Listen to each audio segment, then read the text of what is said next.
शहीद की मौत कौम की हया। शुमाली और जनूबी वज़ीरिस्तान में दो वाक़यात, अफसर समेत 4 फौजी जवान वतन पर कुर्बान। शुमाली वज़ीरिस्तान में शहीद कैप्टन मोहम्मद उसामा दुश्मनों का मुकाबला करते हुए जाम शहादत नोश कर गए। 2 दहशतगर्द हलाक। जनूबी वज़ीरिस्तान में सिक्योरिटी फोर्सेज और दहशतगर्दों में फायरिंग का तबादला।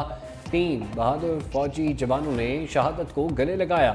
सिपाही असदुल्ला, सिपाही मोहम्मद सुफियान और जैन अली ने वतन पर जान कुर्बान कर दी। ISPR के मुताबिक इलाके में किसी भी दहशतगर्द के खात्मे के लिए सैनिटाइजेशन ऑपरेशन किया जा रहा है। सिक्योरिटी फोर्सेज मुल्क से दहशतगर्दी की लानत के खात्मे के लिए पुरअज़्म। राह हक के शहीदों को सलाम। शिमाली वज़ीरिस्तान में शहीद कैप्टन मोहम्मद उसामा की नमाज जनाजा चकलाला गैरिजन रावलपिंडी में अदा।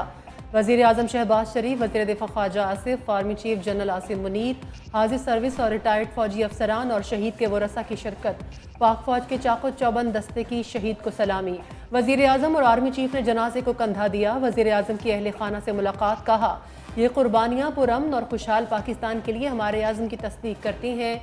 उन गैर मुल्की दहशतगर्दों और सहूलतकारों के खिलाफ पुरअज़्म हैं। पाकिस्तान के दुश्मनों को मुकम्मल शिकस्त दी जाएगी। सदर जरदारी का कैप्टन उसामा बिन अरशद की शहादत पर गहरे दुख और गम का इजहार। कहा, हम अपने जवानों को सलाम पेश करते हैं।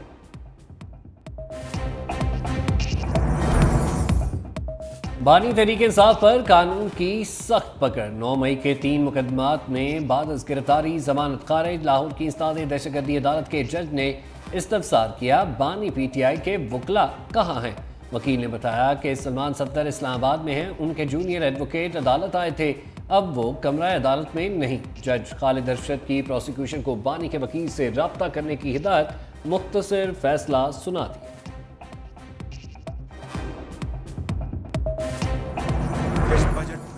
टैक्सेस लगे हैं। गरीब लोग, आम आदमी बिजली का जो बिल 100 यूनिट या 200 यूनिट देते हैं, उनके भी नर्ख बढ़े तो यकीनन पूरे मुल्क में सदाए एहतजाज बुलंद। गुस्सा, उनका एहतजाज जायज है। ये जो घरेलू सार्फिन है 94%, इनमें 200 यूनिट तक हम इनको रायत दे रहे हैं 3 महीने के लिए, जुलाई, अगस्त, सितंबर। इसके ऊपर 50 अरब रुपए की रकम खर्च होगी।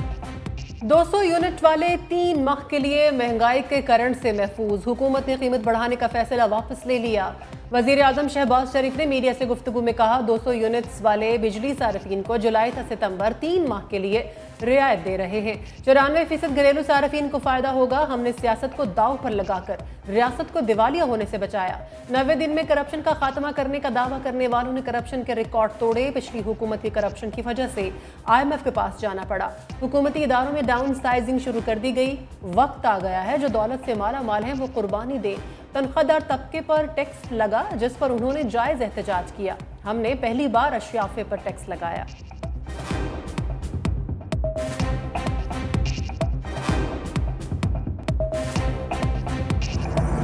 बनाने में बड़ी चीज़ों दरकार होती है, सिर्फ एक फाइनेंशियल पॉलिसी नहीं है। Financial policy as a whole है। Everybody has their own mindset.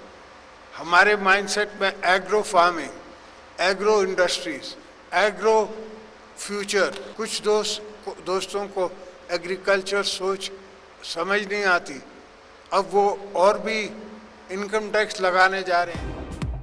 सदर आसिफ अली जरदारी ज़राअत पर टैक्स के खिलाफ बोल पड़े। लाहौर में तकरीब से खिताब करते हुए कहा, एग्रो इंडस्ट्री मुस्तकबिल है। कुछ दोस्तों को समझ नहीं आती, IMF की शर्त पर ज़राअत पर इनकम टैक्स लगाने जा रहे हैं। मुल्क बनाने में सिर्फ मालियात नहीं और चीज़ों की भी अहमियत होती है। मज़ीद कहा, ग्रुप बनाकर किसी मकसद के लिए होने वाली आज़ादी सहाफ़त के खिलाफ हूँ। ज़िंदगी में हर किस्म की आजमाइश आती है और हर आजमाइश का सामना करना है। सदर आसिफ अली जरदारी और वज़ीर दाखिला मोहसिन नकवी ने चौधरी शुजात हुसैन की अयादत। हुकूमत ने ISI को शहरियों की फ़ोन कॉल सुनने और ट्रेस करने की इजाज़त दे दी। इंटेलिजेंस इदारे को मैसेजेस में मुदाखलत या ट्रेस करने का भी इख्तियार होगा। काबीना ने समरी की मंजूरी सर्कुलेशन के जरिए कर दी। समरी के मुताबिक फैसला कौमी सलामती के मुफाद में किसी जुर्म के खदशे के पेश नज़र किया गया। एजेंसी इस काम के लिए ग्रेड 18 से कम के ऑफिसर को तैनात नहीं कर सकेगी। काबीना ने नामजदगी का इख्तियार पाकिस्तान टेली कम्युनिकेशन एक्ट 1956 के सेक्शन 54 के तहत दिया।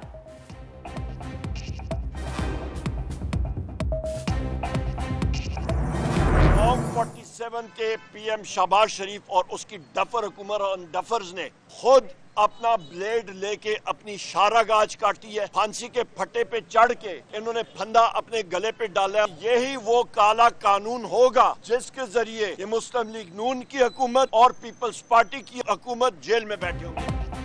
फोन टैपिंग की इजाजत देने वाले कल खुद जद में आएंगे। ऑपोजिशन लीडर उमर अयूब की वार्निंग, फोन टैपिंग की इजाजत का नोटिफिकेशन अदालत में चैलेंज करने का ऐलान। कहा नवाज शरीफ, शहबाज शरीफ समेत तमाम अफराद जल्द अदालतों में नजर आएंगे। ये सब बानी पीटीआई समेत दीगर को जेल में रखना चाहते हैं। इनके पास इद्दत केस के अलावा कुछ नहीं।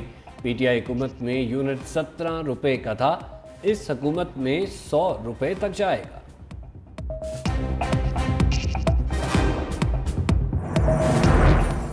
अमीर जमात इस्लामी हाफिज नईमुर रहमान भी फ़ोन टैपिंग की इजाज़त देने के मुखालिफ। कहा जमहूरियत के चैंपियन फ़ोन कॉल सुनने और ट्रेस करने की इजाज़त दे रहे हैं। फ़ोन टैप करना पाकिस्तानियों के बुनियादी हुकूक में मुदाखलत है। इंसान की ज़िंदगी ज़ाती है और इसमें इदारों को मुदाखलत की इजाज़त का कहाँ का इंसाफ है।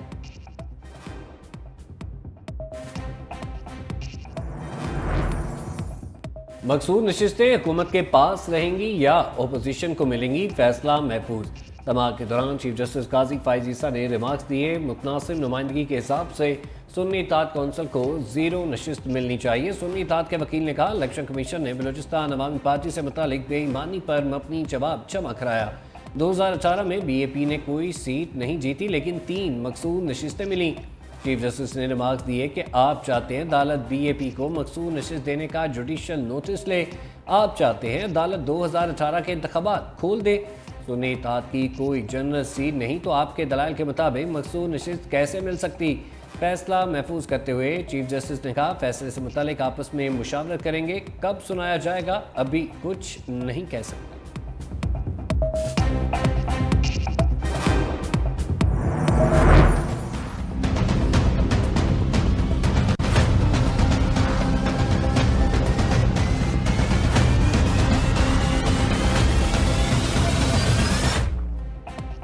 इलेक्शन कमीशन बतौर आईनी इदारा जिम्मेदारी मुकम्मल करने में नाकाम रहा। जस्टिस अतर मिनल्ला के रिमार्क्स। कहा वोट के हक पर कोई बात नहीं कर रहा। 2018 में भी इंतखाबात और इलेक्शन कमीशन पर संजीदा सवालात उठे, क्या खामोश रहें और अवाम का हक पामाल होने दें। सलमान अकरम राजा ने कहा इलेक्शन कमीशन ने अदालत को जो रिकॉर्ड जमा कराया वो मशकूक है। जस्टिस अतर मिनल्ला बोले ये इंतहाई अहम मामला है कि सुप्रीम कोर्ट के सामने रिकॉर्ड दबाने की कोशिश की। इलेक्शन कमीशन खुद को एक पार्टी जाहिर कर रहा है, अपनी नेक नियति साबित करने के लिए डाटा नहीं दे रहा। एक सियासी जमात को इंतखाबी अमल से बाहर किया गया। इलेक्शन कमीशन ने गलत तशरीह की जिससे तनाज़ा पैदा हुआ। जस्टिस जमाल मंदोखेल ने कहा कि ऐसा कोई फैसला नहीं जिनमें तमाम उम्मीदवारों को आज़ाद करार दिया हो।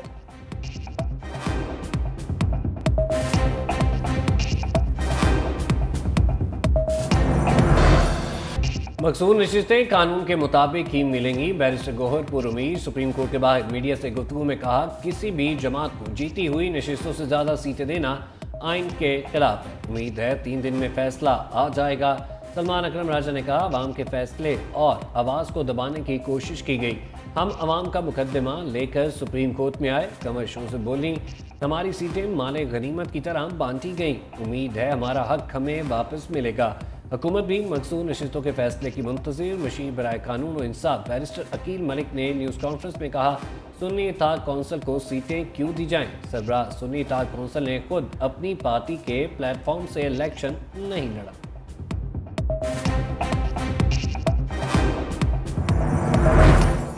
IMF के नए पैकेज के लिए रास्ता साफ। वर्चुअल मुज़ाकरात में नए कर्ज प्रोग्राम के लिए ग्रीन सिग्नल। ज़राए के मुताबिक आलमी मालियाती इदारे के साथ $6.5 अरब कर्ज मुआहदा आइंदा 2 हफ्तों में हो सकता है। कर्ज प्रोग्राम के लिए वज़ीर आज़म ऑफिस और वजारत ख़जाना की जानिब से IMF हुकाम से राबता किया जाएगा। हुकूमत IMF की तमाम शराइत पर पहले ही अमल कर चुकी, इसलिए मिशन की आमद मुतवक्के नहीं।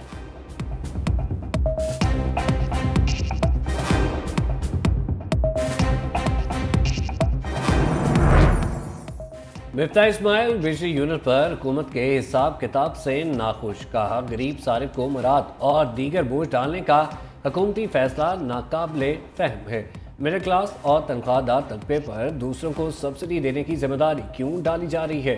हुकूमत को चाहिए अपने शाही अखराजात में कुछ कमी करे, जो पैसे बचे गरीब और मिडिल क्लास को रिलीफ दे।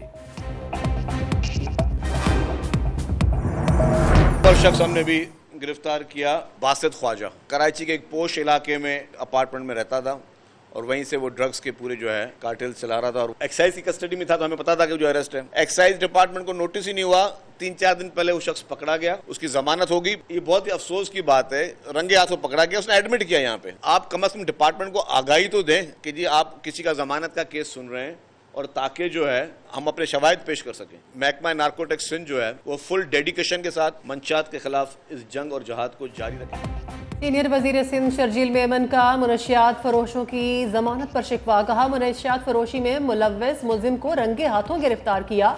वो कराची के पोश इलाके में मुनशियात फराहम करता था। बदकिस्मती से उस मुलजिम को जमानत मिल गई। मामले पर महकमा एक्साइज को नोटिस तक नहीं दिए गए। मुलजिमों के नाम ECL में डालने के लिए वजारत दाखिला को लिख रहे हैं।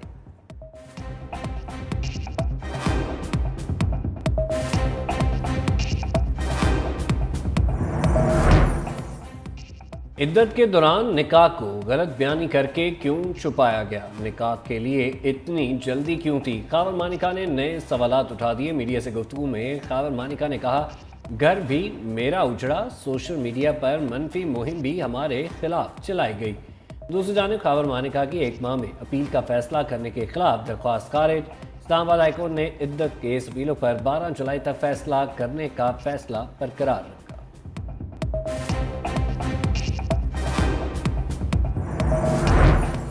बजट में विदहोल्डिंग टैक्स नामंजूर। All Pakistan flour mills association का मुल्कगिर हड़ताल का ऐलान। रहनुमाओं का कहना है जुमेरात को मुल्क भर में आटे की सप्लाई बंद कर देंगे। पहले से ही भारी टैक्सेस अदा कर रहे हैं। मजीद टैक्सेस के नफाज से हमारे कारोबार बंद हो जाएंगे।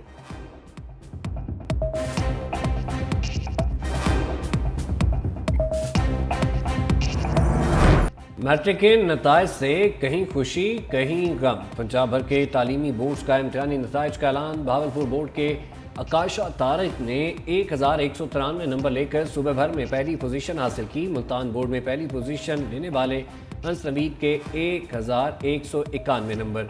लाहौर बोर्ड में मोहम्मद अयान काशिर, सहाईवाल में मोहम्मद आसिफ, जबकि फैसलाबाद बोर्ड की अरूज फातिमा 1189 नंबर लेकर अव्वल रही।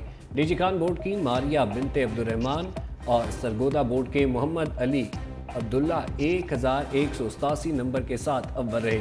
गुजरावाला बोर्ड में मेमूना लियाकत और बरीरा शाहिद ने 1185 नंबरों के साथ मुश्तरका तौर पर पहली पोजीशन हासिल की।